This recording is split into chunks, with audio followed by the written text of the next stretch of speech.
and I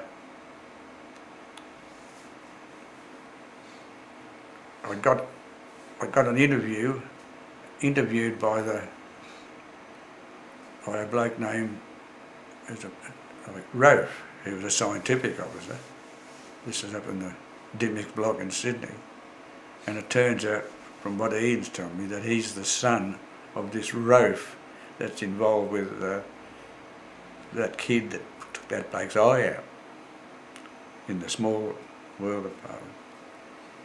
And I met Graham. When I first went in there, I used to smoke, and he said, put that cigarette out. I'd been waiting about 10 minutes, and I said I couldn't find an ashtray, and he annoyed me because I was caught on wrong-footed, and I put these drawings out, and he said, what's this, and I wasn't off-handed, but I was just annoyed that he said put that cigarette out. I could have said, well, if you'd have been on time, I wouldn't have had a cigarette in my mouth. Anyway, I said to Graham, well, that's one job I won't get. I was only in there about half an hour. Next thing I know, I get offer a job at WRE, and I just had an increase at ICI. I worked at ICI, and then the increase was a little bit above what they'd offered me. So I wrote and told them this, and so they jazzed it up to 1106. It's a number that comes up all the time. It's phenomenal. I know if you've got a number that comes up, but this 1106, I'll go in and look at the clock, 1106. And it turned out that was fortunate too, because it took me above what they call a bar. They had a bar here that if you went above that you had to do this and that, and I was above the bar, and I went to a section where I was the only one above the bar, and all that was fortunate because I didn't have to do any other thing to prove any other thing. They'd accepted. The fact that I went in on this salary had a significant and influence on what my prestige was in the place, which allowed me to anyway, WRE was a as you know, full of sheep and unique and wonderful place to work with, wonderful environment, and I've really enjoyed my life there. Yeah, best move I ever made was come here. When I was going to Tech,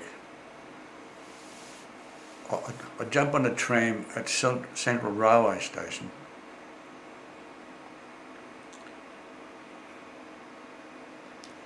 and I hear this voice yell out, "Val!" I'm just on the footboard, and I look around, and there's a bloke named Ross Masters, who I went to school with, and he's waving, "Get off the plane, get off the train, tram." It was only about 500 yards.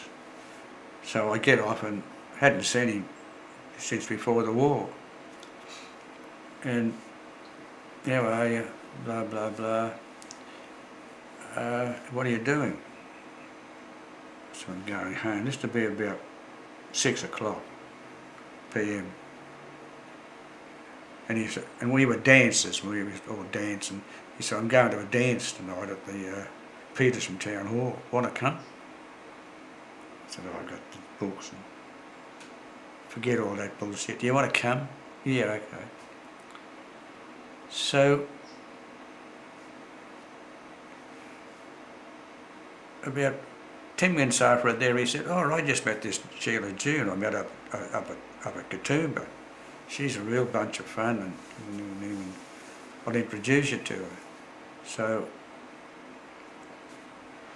she came over, and she was witty, and we got on famously, and Ross had already asked her home, take her home, and she said, when I asked her, she said, Ross has asked me home. I said, oh yeah. She said, but if you'd like to ring me up, so, and I was still in the Air Force then.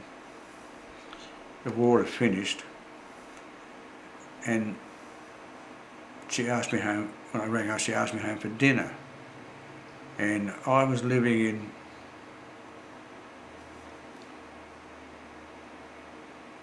barracks at Richmond.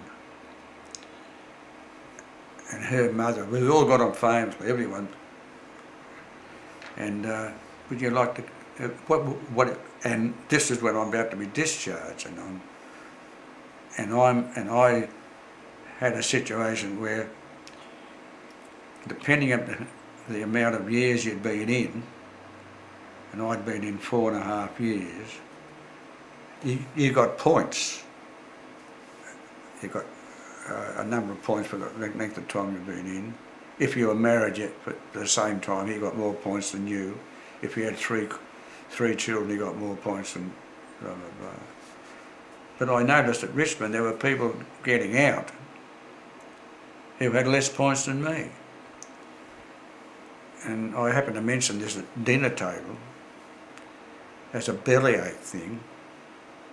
And June's father was a flight leader in the Air Force.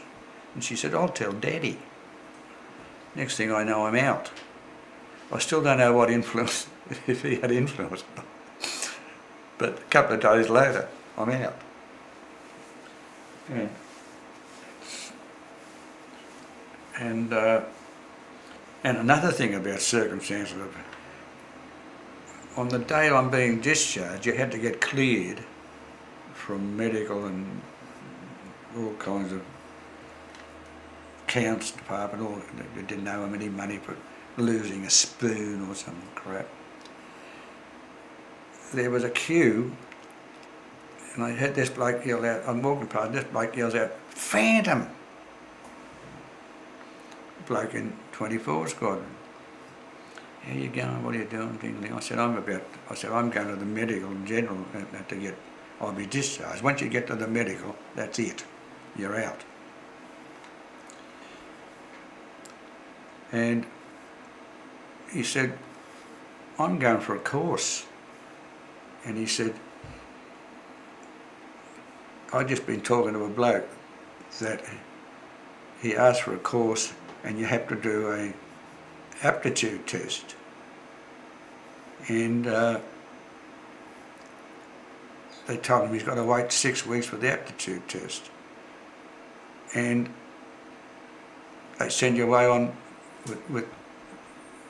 a leave pass for 6 weeks, a train warrant to where you want to go to, and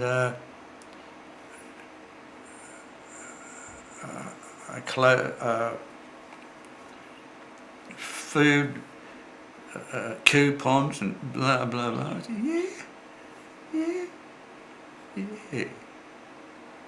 I said, oh. He said, I said, well, I'll get on it now. He said, wait half an hour. He said, I was talking to a bloke. He said it was only 3 weeks. He said, and the last 10 blokes had gone from 3 weeks leave to 6 weeks leave. I said, yeah. So I got on there into the queue, and when I got up there, it was 8 weeks. And he said, what do you want to do? And I didn't even know what I wanted to do. And I said, I want to be an engineer. Yeah. Have you got a leaving certificate? No. You've got to have a leaving certificate. Oh, have you?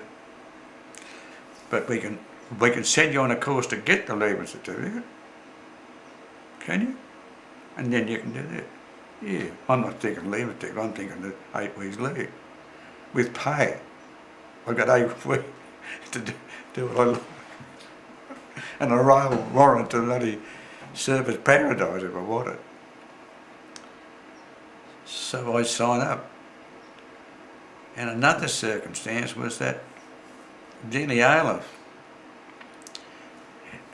who were not about 4 weeks after this, he said he's going down the Repatriation Commission to apply for a pension. I'll come with and then we'll go and have a drink.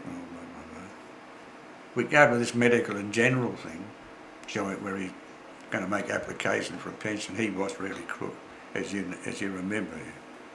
He finished up with emphysema and everything. He said, another bloke from out there says, Phantom. G'day. So I get talking to him, and he said, you want a job as a clerk? He said, they're looking for clerks. I said, all right. I said, I wouldn't know how to clerk. He said, so he said, go up and see Make No Too Good. So while Daddy's making the application, I go up and see him. And he said, what are you doing? And so I told him a pack of lies about I'm writing all the time. And he said, who are you working with? And I was working with this Flight Louis Russell, who was in charge of me. And I asked him, would he give me a reference that I was able to do clerical work? Yeah. Next time, I'm working in the Repatriation Commission, and I'm still in the Air Force. I'm working in the repat while I'm on leave. Then I took a day off to do this aptitude test, and they discovered that I've got a phenomenal mechanical aptitude. I have walked like coming to Adelaide and working to WRE. If I can just throw in a couple of things, that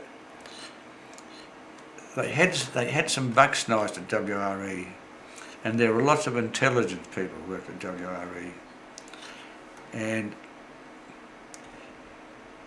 I wasn't here long. I reckon about 6 months before I realised that one of these bucks night they had scientific officers. They had all the different grades, and they all mixed in. And it seemed to be so full of altruistic attitudes that there was a companionship that I'd never felt before. No way at ICI. I put it down to the fact, just like you discover with that push in the Hydroelectric Authority. I'm sure the companionship is because that no one knew one another initially. They came from all different parts of the world, and they had a need, and although they had an independence, there's such a variation of the cultures and the attitudes that it was a classic situation of how multiculturalism works. Multiculturalism works. It works. It works. If the people are allowed to let it work, it works. And it's always somebody else's interest to not let it work. But it works all right. And I've seen it work.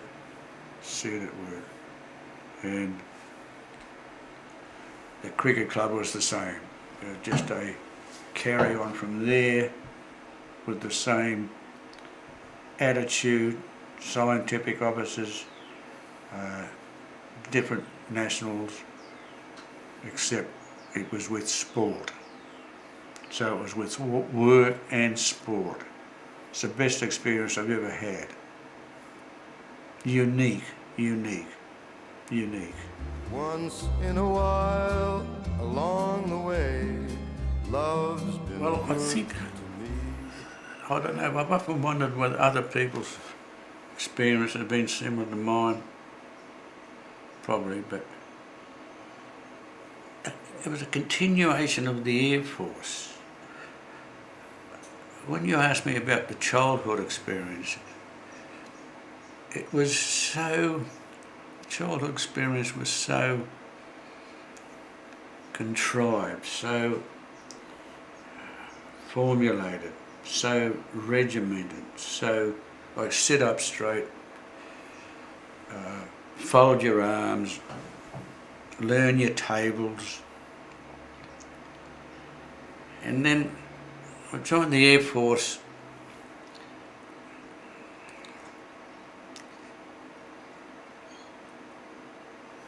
and you had to go through, we're in a queue and you had to answer certain questions. You're walking past these people. And I'm in civilians, just the first day. And the colour of eyes, green, the sealer says, hazel, colour of eyes, blue, yes, all right. Colour of eyes, red. This bloke says, and she says, yes. And there was an individuality there suddenly that I hadn't known. My whole early life had been never, ever be different than what you're supposed to do. Do this, do that, sit up straight. And this bloke, I loved him, and I loved the whole concept straight away of the individuality of it. And I found that in the cricket club. I found that at the Repatriation Commission. I found that at ICI, no, not the same. At ICI there was a bit of it. Graham Long had it. But the ones that weren't in the services didn't have it. Through no fault of their own, of course. But the ones that were in the services had developed that individuality. Not all of them, of course. But the ones that I was attracted to did, and that's what attracted me to them. And so the cricket club had those individuals in there. Great. I think it was because of that WRE, Snowy River, Snowy Mountains syndrome, where a lot of them left, had the guts to leave where they lived, took the punt, and were glad they did, and had a pride in themselves that they, leaving your own place is good gutsy stuff. There's a homesickness factor. They got over that, and having got over that, gave them an insight and a feeling that the people that don't do it don't get.